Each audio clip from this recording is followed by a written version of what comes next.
The United States government shut down on Wednesday after Congress and the White House failed to reach an agreement on how to extend federal funding.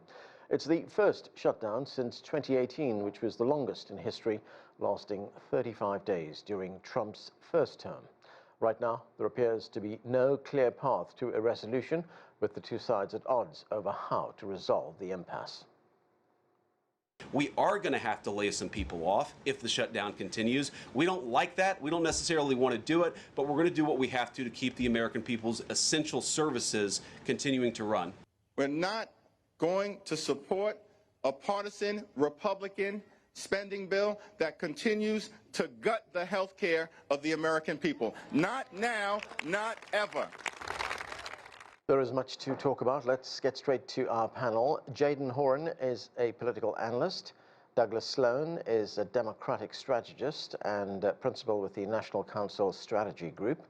Also with us is Adolfo Franco. He's an attorney and Republican strategist. And Frank Sesno served as CNN's Washington bureau chief. He's currently the director of strategic initiatives and a professor at George Washington University School of Media and Public Affairs.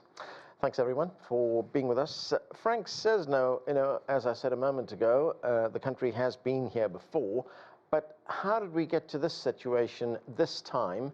And in your view, do you think one or other side has the upper hand? Well, we got to this point because we have stalemate politics and because the Democrats have been boxed out of power, and this was their response. I sat down yesterday for really an extraordinary conversation with Senator Mark Warner, a Democrat from Virginia. He was the former governor of Virginia. And when he walked in the room, it was right after these votes had been taken. It was clear what we were doing, and he just completely looked deflated and exhausted. And in the conversation that we had about why the Democrats had taken this action to resist and take the government to shutdown, he made it clear that they had to fight back, that this was something that was being expected of them, and essentially that they had to draw the line. I pressed him on the jobs that could be lost in the process, the political pain that this might cause for the Democrats themselves. But I think he made it clear, and we've heard this from others, that this is where the Democratic Party is now drawing the line. Their base wants them to fight. They're going to project a fight, but this is a very, very risky fight for the Democratic Party. I'm sure we'll get into that more, and other guests have a lot on that as well. But how we got here, stalemate, what it says is dysfunction and division and paralysis. The government is shut down. So, Frank, as you say, you heard from the Democrats that they want to fight back, but we have the House Speaker, Mike Johnson, he's Republican. He said the Democrat Senate leader, Chuck Schumer, has handed the keys to the kingdom to President Trump. And for his part, the president says there's a lot of good that can come from a shutdown, and the president is threatening layoffs of federal workers and the elimination of programs which are favored by Democrats. Have the Democrats overplayed their hand? Well, we'll see. I mean, there are a lot of folks who think they have. They don't think that, obviously. But look, what does the president have? The president always has the bully pulpit. Every president has the bully pulpit, and they're shaping the messaging. And they're shaping the messaging very aggressively, including from the Department of Housing and Urban Development, which basically blamed this on, the radical left. There's a lot of conversation about whether the government agency posting language like that steps over American law about how political government agencies can be. They have the bully pulpit. They also have the power of the pen and the purse. And so today and again, I'm sure we'll be talking about this, the Office of Management and Budget basically is withholding $18 billion that would have gone to New York for major transportation projects, huge, huge infrastructure projects. That's the state where the Senate Minority Leader Chuck Schumer, the Democratic leader, and where the Democratic leader of the House, Hakeem Jeffries, both come from. That's retribution. So the president has that. So he's got the upper hand. Adolfo Franco, the Democrat Senator Patty Murray, she laid out the Democrats' position on the shutdown. Let's listen. Trump doesn't want to lift a finger to stop health care premiums from more than doubling. But he is raring to go when it comes to firing whoever he wants to, or slashing whatever he wants to, or prosecuting whoever he wants to, or telling his military his opponents are enemies within, and tweeting AI nonsense and lying about whatever he wants to. Trump doesn't care about how this shutdown is going to hurt real, average Americans across the country. He doesn't care about the Republican healthcare crisis. He clearly thinks this is all a game. So, Adolfo, the Democrats are concerned about rising health care costs. It's not about what the Republicans say are illegal migrants wanting to sign up for health care coverage. They can't sign up. So why not make this deal? Well, a couple of things. First of all, I don't know what that fight was all about other than the predictable laundry list of complaints against President Trump. But let me just comment why not a deal. There have been 15 government shutdowns since 1981.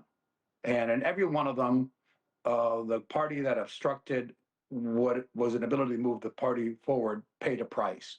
This one, that was always usually the Republicans that forced the government shutdown. Famous one, of course, in 1995, and one that tried to stop Obamacare in 2013.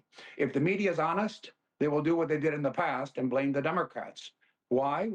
A clean CR, which is a clean continuing resolution, it's not for the remainder of the year, it's for the next 7 weeks, is what Democrats have historically always demanded, including in March of this year when Senator Schumer agreed to this. There's no reason why this government had to be shut down other than political theater and melodrama, which the Democrats have engaged in. They should pay a price for it because it's going to harm government workers, it's going to affect government services. It's important to understand something. It passed the House and it passed the Senate with 3 Democratic votes. It passed 55-45. 3 Democrats joined all the majority of Republicans to pass it. So I know Frank mentioned Senator Warner from Virginia. We'll see what Senator Warner feels like in a few weeks if this goes on about government workers and constituents in Northern Virginia that he has to rely on. Historically, again, when this happens, it's the government, the party that stops it from moving forward, which in this case is the Democrat that pays the price. Why not have a continuing resolution and have a negotiation on health care? What they're trying to do quickly is repeal parts of the big, beautiful bill.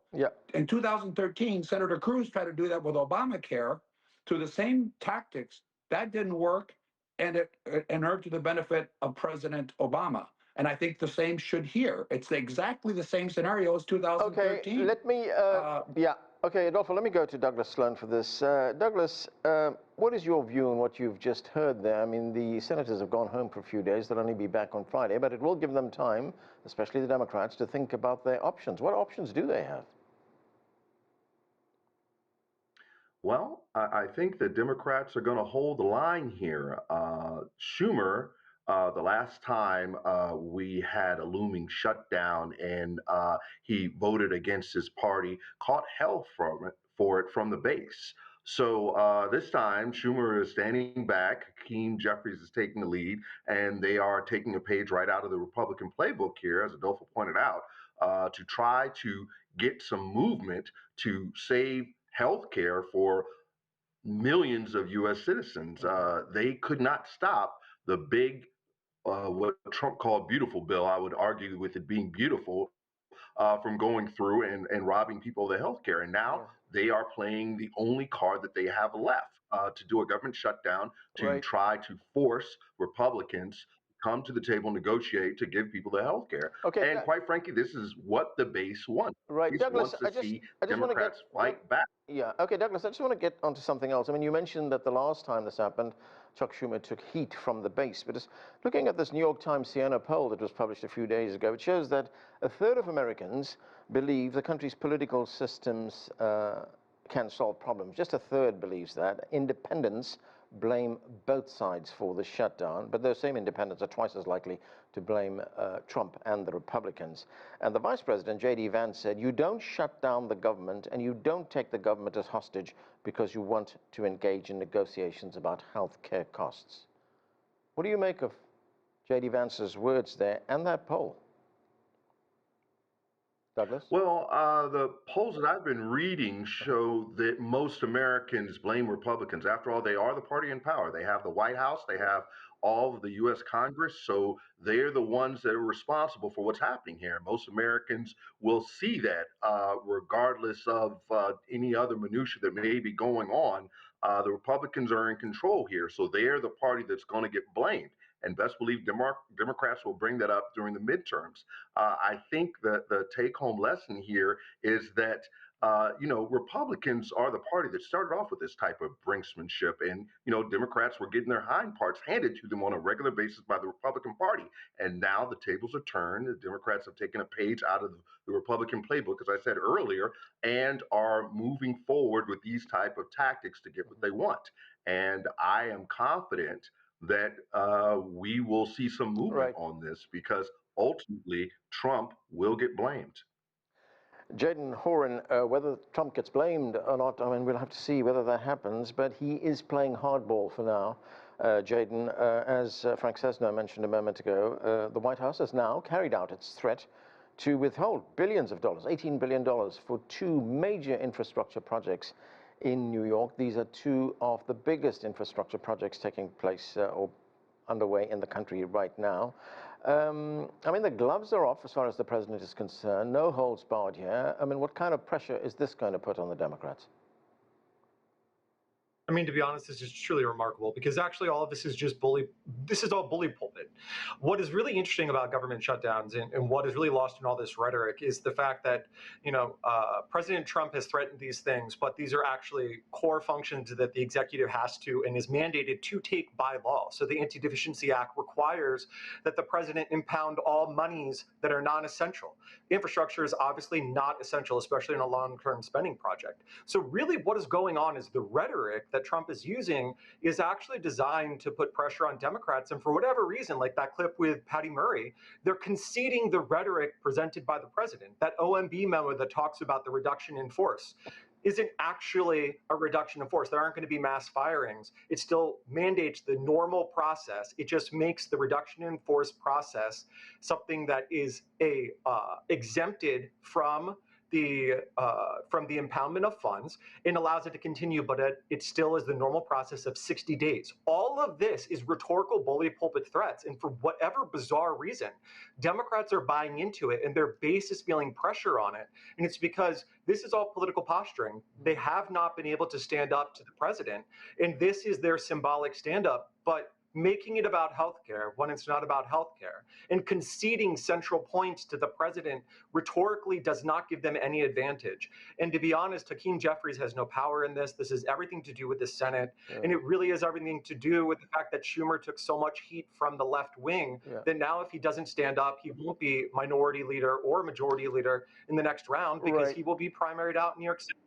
Yeah. Okay, I want to move on to another subject now. Frank Sesno, hundreds of military top brass were summoned back to the United States. Some of them were in other countries for a meeting on Monday. They heard from the Defense Secretary, Pete Hegseth, as well as the President. President Trump addressed them as well. The President said something here that was very interesting. He said the military's job is not only to protect the country from threats abroad, but also to protect people from what he calls the domestic enemy in United States cities. Let's listen to some of that. We should use some of these dangerous cities as training grounds for our military, National Guard, but military, because we're going into Chicago very soon. That's a big city with an incompetent governor, stupid. We have many cities in great shape too, by the way. I want you to know that. But it seems that the ones that are run by the radical left Democrats, what they've done to San Francisco, Chicago, New York, Los Angeles, they're very unsafe places, and we're going to straighten them out one by one. And this is going to be a major part for some of the people in this room. That's a war, too. It's a war from within. So, Frank, very highly charged language there from the president, saying that there is a war from within. I mean, what do you make of the president proposing using the military domestically? It's very concerning, and it's concerned people in the military, it's concerned people in the political realm, and it's concerned people that I've talked to on both sides of the aisle. It's one thing to have the National Guard stand by in cases of times of national crisis, emergency, and meltdown. It's another thing to be doing something in what essentially is a business as usual moment, but declaring it a national emergency. For the president to talk about using American cities as training grounds for the military, for the president to talk about deploying the military to tackle enemies from within, this is highly charged language. It's very political language in front of the military. The American military is a highly, highly trained force. It is run by incredible people who have fierce devotion to the Constitution. And one of the things that they have stood for in those uniforms that they wear is non-politicization of the military. It's one of the reasons they are as professional and a respected military. In fact, when we look at confidence in U.S. institutions and polls, it's the military that often tops that list. So it's really remarkable rhetoric. Adolfo Franco, Frank mentioned the Constitution there. What is the constitutional rationale for the federal government to send in the military into cities domestically right here in the United States, and, as the president has said, to use the military, or use the cities rather, as training grounds? Well, I think if you look at the president's words carefully, he's referring to the National Guard. And that's what's being deployed in these cities. It's not going to be the military. He said the military can learn from that, and I think it can, but he's not talking about military. I know this is the typical playbook of the left of trying to take authoritarianism and dictatorship. This is the war on crime. The president has already said that he is going to declare, or has an executive order declaring Antifa a terrorist organization. We see apparently, from our perspective, the organization of criminal elements and funding of these elements in these large cities. That is an enemy, in my opinion, if they're being funded, and these are people working against the interests of the United States, and those are going to be investigated. What we see when the violence that we see in Portland, and of course the crime that we see in major cities in the U.S. I say politically, let's have at it. I mean, the president seems to be gaining ground. We don't talk about on this program very much his approval ratings going up on the economy, on tariffs, on crime. We seem to try to make issues to make Donald Trump look bad, with all due respect. The fact is, have at it with crime. I think we've seen the results in Washington, D.C., and we'll probably see them in Memphis and in Chicago. Yeah. So I think this is making Franklin on an issue when there isn't an issue. We're not sending combat troops into American cities. We're sending the National Guard. All right. Let me go to Douglas on that. Douglas, what do you make of the president's comments talking about a war within? I think they're insane. He's talking about making enemies out of American citizens. That is the most unpresidential comment and un-American comment that one can think of. He's talking about demonizing and going in to attack U.S. citizens, that some of whom voted him into office, which is it's bananas. I feel like we're living in an alternate timeline, an alternate universe here, listening to Trump speak. And I'm going to take issue with some of what Adolfo said. Antifa has no organizational hierarchy. They have no headquarters. They have no membership. They don't have any of that. It's just this phantom organization created by the right, but there's no leader of Antifa. They have no troops. Again, they have no headquarters. None of that exists. So Trump is talking about going into the cities and fighting people and arresting people and saying that there's an enemy from within. This is crazy. This is insane. We're all American citizens. Whatever happened to uniting people, being the great uniter and bringing people together and trying to help people? Trump isn't about any of that. And those U.S. soldiers and the National Guard, they are trained to identify and fight enemy combatants in foreign wars, or if we get invaded. They're not trained to police U.S. cities. Okay, that is a very different training. All right, Douglas, let me get to one moment. I will get back to you. Let me get to Jaden Horan. Jaden, let's talk about the deployment of the National Guard. The president is citing daily protests outside a detention center in the state of Oregon, in Portland. The president ordered the National Guard into the city, and he said that they were there to, quote, these are his words, to crush violent radical left terrorism and, quoting again, to stop Antifa-led hellfire in its tracks. The state is countersuing. It's in fact slapped a lawsuit on this. But do you think this is a justified use of the National Guard? Just to be clear, so Antifa is a distributed terrorist network. They have no HQ, they have no center, but they are a distributed network. Distributed networks exist in many countries. So to be clear, the National Guard has been trained in peacekeeping forces. Sorry, what does that mean? What does that mean when you say it's a distributed network? So what I mean by that is that they have no one center area of control or focus. When I lived in Washington, D.C., there was an Antifa cell that operated in Upper Northwest. It met famously at Comet Ping Pong long before that became an issue, but that is where they planned the firebombing of metro stations during the 2016 Trump inauguration that I personally experienced. They were not centralized. They did not operate with a centralized control. The FBI was aware of them. The Obama administration was monitoring them, but they coordinated through a distributed network, which means they got on social media apps, they communicated, they activated, and then they disassembled. They have a call to arms on particular issues. And when it comes to Portland, it is quite clear that there is a distributed terror network that operates there, impeding the federal government. And it's an abdication of state responsibility. If it happened in the South and it prohibited blacks from going to school and work, and it certainly did, it certainly did, let's not forget that, then it can happen elsewhere, and it does. We cannot negate truth by saying that the action that is taking place we disagree with. We need to all agree with a set of facts and then determine what the solution is, but we can't negate truth. That being said, though, the National Guard is trained in peacekeeping. Peacekeeping includes policing, all right? So the National Guard peacekeeping forces are currently in Djibouti, representing the United States in an international force. They're operating there, and they're doing on-the-ground police work in Djibouti right now. It is part of their cycle of what they're doing. So sending the National Guard into cities is something that they are trained to do. To say otherwise means that you don't have a fundamental understanding of the role and responsibility and training of our National Guard members. Okay, we are rapidly running out of time, and I want to get to one other subject. Frank, I want to talk about climate change. You teach environmental reporting at George Washington University, and you're the founder of Planet Forward, which is a platform that enables students to publish stories about climate change. Now, at the United Nations General Assembly last week, the president talked about climate change. This is what he had to say. Let's listen. This climate change, it's the greatest con job ever perpetrated on the world, in my opinion. All of these predictions made by the United Nations and many others, often for bad reasons, were wrong. They were made by stupid people that have cost their countries fortunes and given those same countries no chance for success.